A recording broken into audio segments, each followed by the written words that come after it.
What is going on, everybody? Welcome back to another Dauntless video. Today, we're looking over these patch notes because I was playing the game and I realized I didn't read over them. The Hunt Pass looks pretty cool. I just put out a video about that if I thought it was worth, but long story short, yeah, I like it a lot. But there's some big old balance changes, mostly to Scarn, but let's talk about it. Scarn Changes. Scarn's armor created a hugely different experience depending on your weapon. Like if you were using chain blades, repeaters, warpike. Yeah. We're adjusting how various damage types interact with the armor to give Scarn more consistent gameplay, making the encounter more approachable for non-stagger users and preventing stagger users from near permanently stun locking our favorite rock chunk. So, basically, if you did stagger damage, you would just break off the rock chunks and it would stagger him every single time. So if you were using like a hammer, even an axe or strikers, you could just stun lock this poor guy forever. But increased cutting and piercing damage dealt to armor from 25% of what you normally do, part 33%, core to 75% each. So how it went before is 25% of your damage would go into the armor. Say you did 100 damage. 25 damage would go to the armor, and 33% would go to whatever part you were hitting. Now it's 75% of your damage each. So it's just giving it 25% armor on all of its core parts. It's worded kind of weird for me anyway, but whatever. Normalized blunt damage to armor from 1.25 or 125% part, 50% core to 100% each. Seems a little odd, but okay. Increased armor part health from 1.5% of max health to 3% of max health. So they're making his armor chunks chunkier.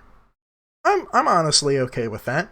Breaking armored parts no longer staggers Scarn. That's huge. That's scary.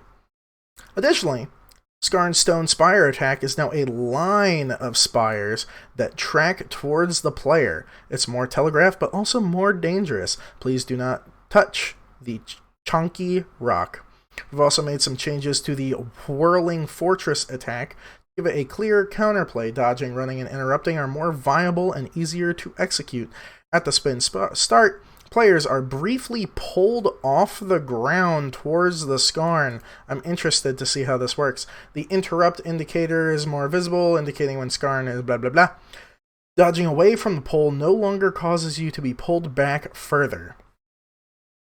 I don't know what this is talking about. I never encountered that, but cool.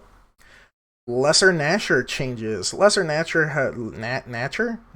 has a couple of new attacks and received mild tuning on the rest of its kits. The new behavior is designed to be a bit more exciting, to feel more fair, and to provide more windows to counterattack. Cool. Changes to Flight of Ruin.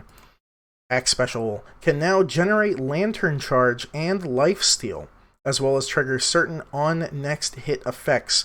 This also prevents a case where it would gain the benefits of some effects, such as Hellion Weapon's unique effects, without consuming them. Oh, so I wonder if Flight of Ruin, like if you had a Koshai axe and you used Flight of Ruin, if it would keep that not damaging it buff when it was out without consuming it. So it would be just doing... God, what's Koshai's? Is it 25% more damage? Something like that. Daily bonus cores are now more likely to contain an emote and can contain ace chips or vault coins. That's pretty cool. Nezaga Sword and Chain Blades now heal for a flat amount of health on part break, rather than providing lifesteal on already broken parts. This seems like a nerf, because you can only break so many parts. where you would get lifesteal for just hitting broken parts. Anywho, keyboard users can hold R to craft more consumables. The default key binding for the hunt screen is now H, and matchmaking status is now M. So it was right, they flipped it on me. They did the old switcheroo. Why?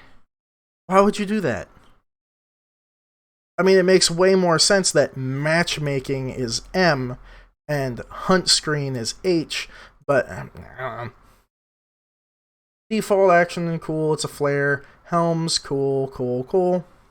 There's not a whole lot else. I mean, they improved the switch, improved grass, cool. Objective tracker, they made it better.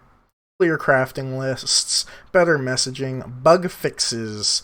There's actually a couple cool ones on here. Like, they fixed the thing where you would get stuck at 30 frames. They fixed the bug for Shrike's weapons. Combat. Fireballs that collide with terrain now explode immediately instead of after a delay. That's big because fireballs did not do that, and it was infuriating.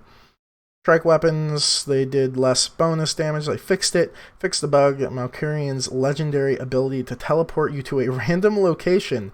That never happened to me, but that would be hilarious. Using the Kolshai Lantern hold ability to dash through damaging obstacles, Stormclaw fences, will no longer cause you to take damage. Good! That was like the big point of it. That was the fun part of it. Fix the bug that can prevent Stormclaw unique weapon effects. Okay. Torgaduro to become stuck. Yep.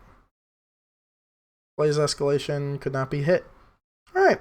Yeah. They also changed Riftstalker's shenanigans. They fixed some other things. But yeah. I mean, long story short, I think Scarn is going to be a force to be reckoned with. Yeah. Those are my thoughts. Hope you all enjoy. If you like it, leave a like. If you didn't, leave a dislike. Let me know in the comments why. If you want to see more of me, subscribe to the thing. If you want to see more of me, follow me on Twitch, the thing. And okay, bye.